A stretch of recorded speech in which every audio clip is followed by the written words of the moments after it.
cœur de Paris, des chants orientaux s'élèvent de l'église Saint-Julien-le-Pauvre, la paroisse grecque melkite catholique de Paris. En ce dimanche matin, elle accueille des catholiques latins pour la divine liturgie. Ils sont venus par curiosité ou par amitié pour leurs frères d'un autre rite et répondent à l'invitation de l'œuvre d'Orient en cette journée des chrétiens d'Orient. Une journée pour apprendre à se connaître et prier ensemble.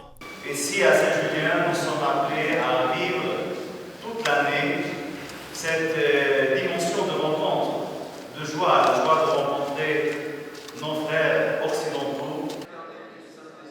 La paroisse de Saint-Julien-le-Pauvre célèbre dans la liturgie byzantine. C'est l'occasion pour les catholiques latins de découvrir ce dimanche le rite établi par saint Jean Chrysostome au IVe siècle. Écrit en grec, il inclut aussi le français et surtout l'arabe, langue natale de nombreux paroissiens. C'est vrai que j'étais très ému par la liturgie, par la profondeur des chants.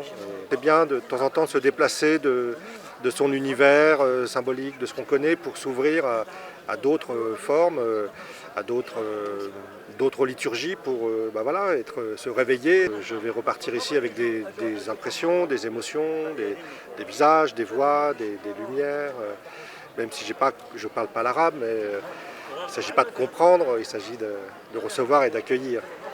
La communauté accueille des Syriens, des Jordaniens, des Palestiniens, des Libanais et même des Français. S'y rencontrent des catholiques orientaux de différents rites, comme Anthony qui est maronite. Par exemple, moi je ne suis pas grec-catholique, je suis maronite catholique et j'aime bien assister à la messe à Saint-Julien. Au fait, on rencontre d'autres cultures, d'autres civilisations, un nouveau rite, le rite byzantin. C'est très important de connaître ses frères dans la chrétienté et leur rite qui remonte à des millénaires. Ça nous aide à prier, surtout avec les chants byzantins qui vraiment nous ramènent aux cieux en restant sur terre. C'est vraiment très beau à écouter, très beau à vivre comme expérience. En fin d'après-midi, un temps de prière, de chants, de formation et de témoignages est proposé.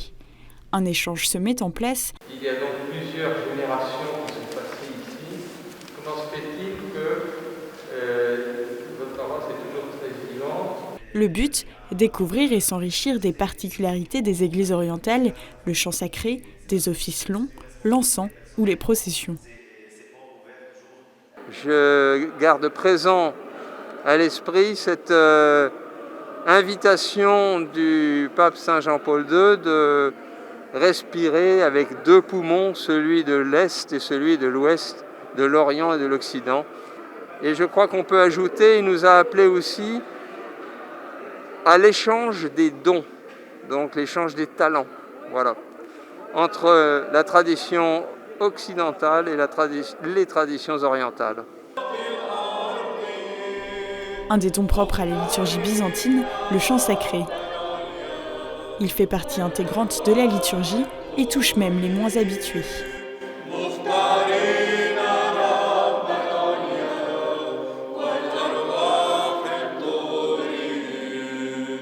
Dans notre liturgie, on fait un lien de ressemblance entre les croyants, entre les fidèles et les anges. On dit « vous qui représentez les anges d'une manière mystique ». Donc vraiment le chant, les fidèles, la liturgie se sont très imprégnés et se sont très liés. Donc on peut pas concevoir une liturgie sans chant, puisqu'on considère que notre liturgie ici est l'image de la liturgie céleste, l'image des anges qui glorifie Dieu. Le chant, premièrement le chant universel, c'est le langage de tous les peuples. On peut entendre le chant sans le comprendre, mais on peut sentir ce chant. Finalement, on est en train d'exprimer la même idée, c'est qu'on doit être unis avec le Christ, c'est l'amour du Christ, c'est l'amour de notre Dieu. Le rite est différent, la culture est différente, mais notre prière est unie. Le même amour du Christ qui rassemble chrétiens d'Orient et d'Occident, cette 4e journée des chrétiens d'Orient est un pas de plus vers la fraternité et la connaissance mutuelle, le tout dans la joie de Pâques.